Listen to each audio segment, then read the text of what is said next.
Yo conozco un grupo de personas que resuelve problemas. Hay un grupo de personas que resuelven casi cualquier tipo de conflicto. Yo conozco una gente bárbara que salvo de la muerte te salva de cualquier cosa. Y créeme lo que te digo, de cualquier cosa.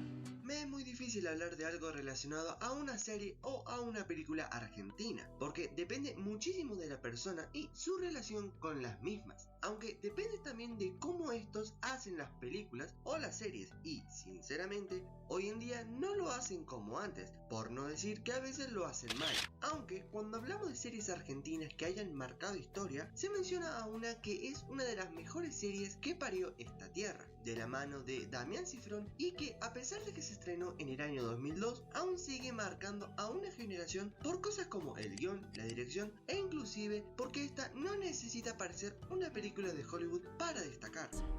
Te involucras demasiado.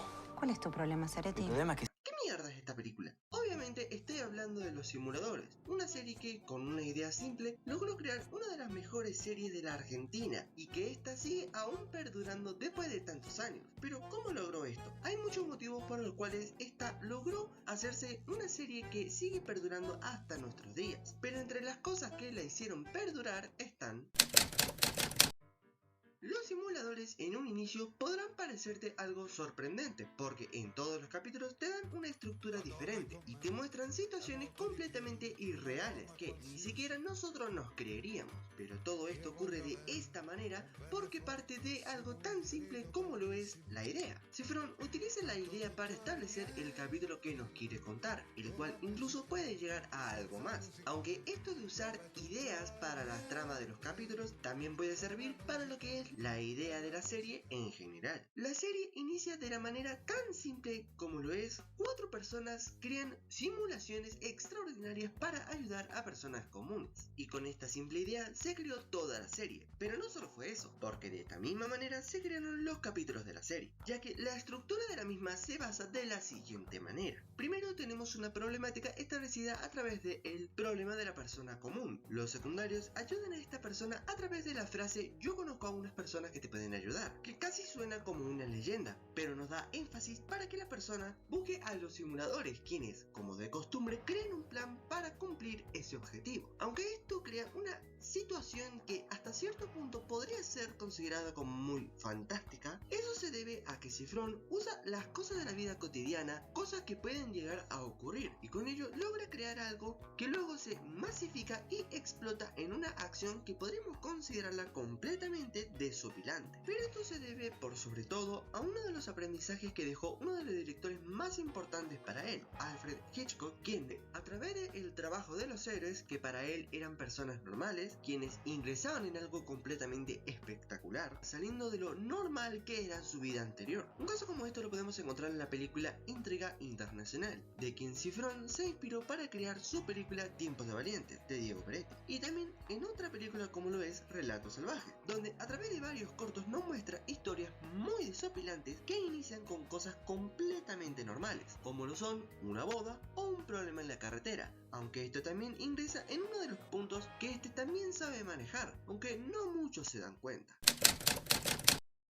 La comedia es completamente subjetiva y depende muchísimo de la persona para que se ría de un chiste, que a veces no se entiende, pero esto Cifrón lo hace a la perfección. En Relatos Salvajes, en el corto sobre 2 personas que se pelean en la carretera, terminan creando un chiste de manera involuntaria, casi al grado que parece que se usa el humor negro. ¿Crimen pasional?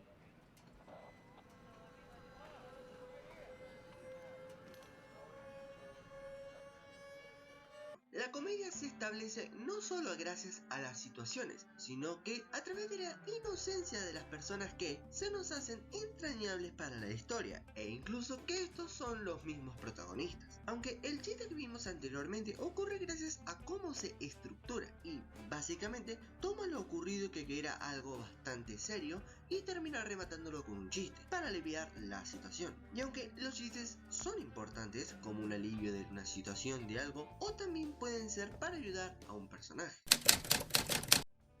Hablar de los personajes en esta serie en particular es complicado, porque cada uno es un mundo y no son una copia de uno de otros. Acá cada uno tiene una manera de presentarse, establecerse y por sobre todo el cómo estos actúan dependiendo de la situación. Tenemos a los 4 primeros, que son los más importantes: Emilio Ravena, Pablo Lampone, Mario Santos y Gabriel Medina. Estos 4 individuos son los responsables de crear las simulaciones que vemos en la serie, pero a la hora de verlo seguramente muchos pensaban que estos tipos son investigadores super privados o tipo agentes gubernamentales, pero la realidad es que aunque eso es algo que nosotros creeríamos en un inicio, ya que las situaciones que vemos son casi de fantasía y nos podría hacer creer eso, la realidad es que estos 4 tienen vidas completamente normales, con trabajos normales, con vidas normales y por sobre todo, con problemas reales. Algo que nos hace identificarnos con estos personajes, ya que hay algunos que tienen situaciones con las cuales nosotros nos podríamos identificar de alguna manera, y el mejor de estos casos es el caso de Lampone, y el episodio número 5 de la segunda temporada. La historia parte de la base de la idea del bullying, y de ahí surge el principal motivante para el episodio. Con ello tenemos a los 4 investigando la historia del chico que sufre bullying por muchas cosas, desde ser gordo hasta incluso el hecho de que tenga figuras no relacionado con lo geek y con la cultura popular de ese momento, como lo era Star Wars, los cómics, entre otras cosas, donde Pablo tiene el problema de socialización. Esto cala muy hondo en uno de los personajes, que es Lampone. ¡Lampone! ¡Te agachaste y te la pone! La estructura del capítulo se basa exclusivamente en esto, por eso todo el capítulo ayuda muchísimo a ambos personajes, tanto a Lampone como al chico, haciendo que ambos evolucionen en sus tramas y al mismo tiempo estos sean ayudados. Por eso Pablo logra vencer al villano como en las historietas del cómic, que él tanto lee, y Lampone también tiene una evolución, ya que este deja su trama de uno de sus compañeros y logra de alguna manera salir bien, luego de lo ocurrido luego de tantos años. Igualmente, este logra rematar esta situación gracias a un pequeño chiste.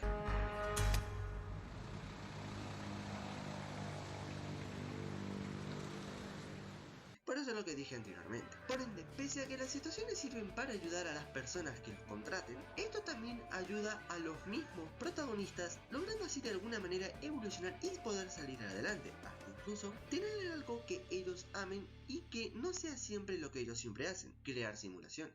Aunque cuando también hablo de personajes no solo me refiero a los protagonistas, sino que también me puedo referirme a todos los personajes que están en esta serie, desde los principales, secundarios e incluso los personajes que solo aparecen una vez en toda la serie, hasta incluso a las personas quienes se les ha hecho ya las simulaciones, hasta los entre comillas villanos de la obra, quienes de alguna manera están en contra o tuvieron un problema con los simuladores. Ahora, ¿por qué digo entre comillas? Porque esto no es algo más que simple perspectiva. Y pongamos el ejemplo de un personaje que ya se hizo bastante icónico en esta serie. Franco Milazzo, pese a ser un estafador en la primera temporada y quien fue enviado a un supuesto programa de concursos, fue algo bastante extremo y desde el punto de Franco no se lo merecía, ya que si bien todo lo vemos desde la perspectiva de Santos, Lampone, Ravena y Medina, desde la perspectiva contraria, esto podría ser considerado como que esas personas son los verdaderos villanos de la historia, porque desde un lado vemos a los inocentes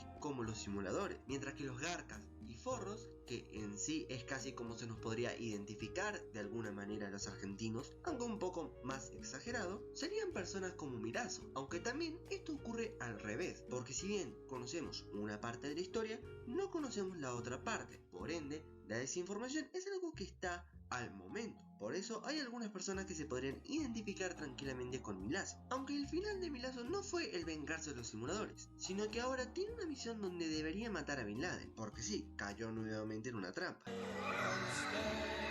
Y eso nos hace preguntar, ¿tanto conflicto para esto? La realidad es que sí, pero esto funciona, ya que él no era el enemigo final. Es más, él solo era una persona más que, por culpa de su inocencia, volvió a caer en lo mismo. Y además, realmente nunca hubo un villano como tal, y nunca hubo un peligro real en esta historia y para los simuladores. Porque el verdadero villano de esta serie, que está más allá de lo que es la figura antagónica en sí, es porque el verdadero villano no es más que el día a día de estas personas y lo que cada uno hace con ella, y el cómo uno debe lidiar con los traumas y los problemas del pasado, presente y futuro. Los Simuladores es tal vez una de las mejores series, pero no es solo por lo dicho anteriormente, sino que se debe a cómo nosotros vemos esta serie, que podemos destacar tanto las cosas buenas como malas de una serie que fue hecha en una época que básicamente estábamos en la peor crisis. Pero pese a eso debemos recordar que esta serie con poco demostró ser lo mejor que nos dejó esta tierra, y pese a todos los problemas que hayamos tenido, siempre damos un poco de fuego al que lo necesita. Disculpame, ¿tenés fuego? Muchas gracias por escuchar.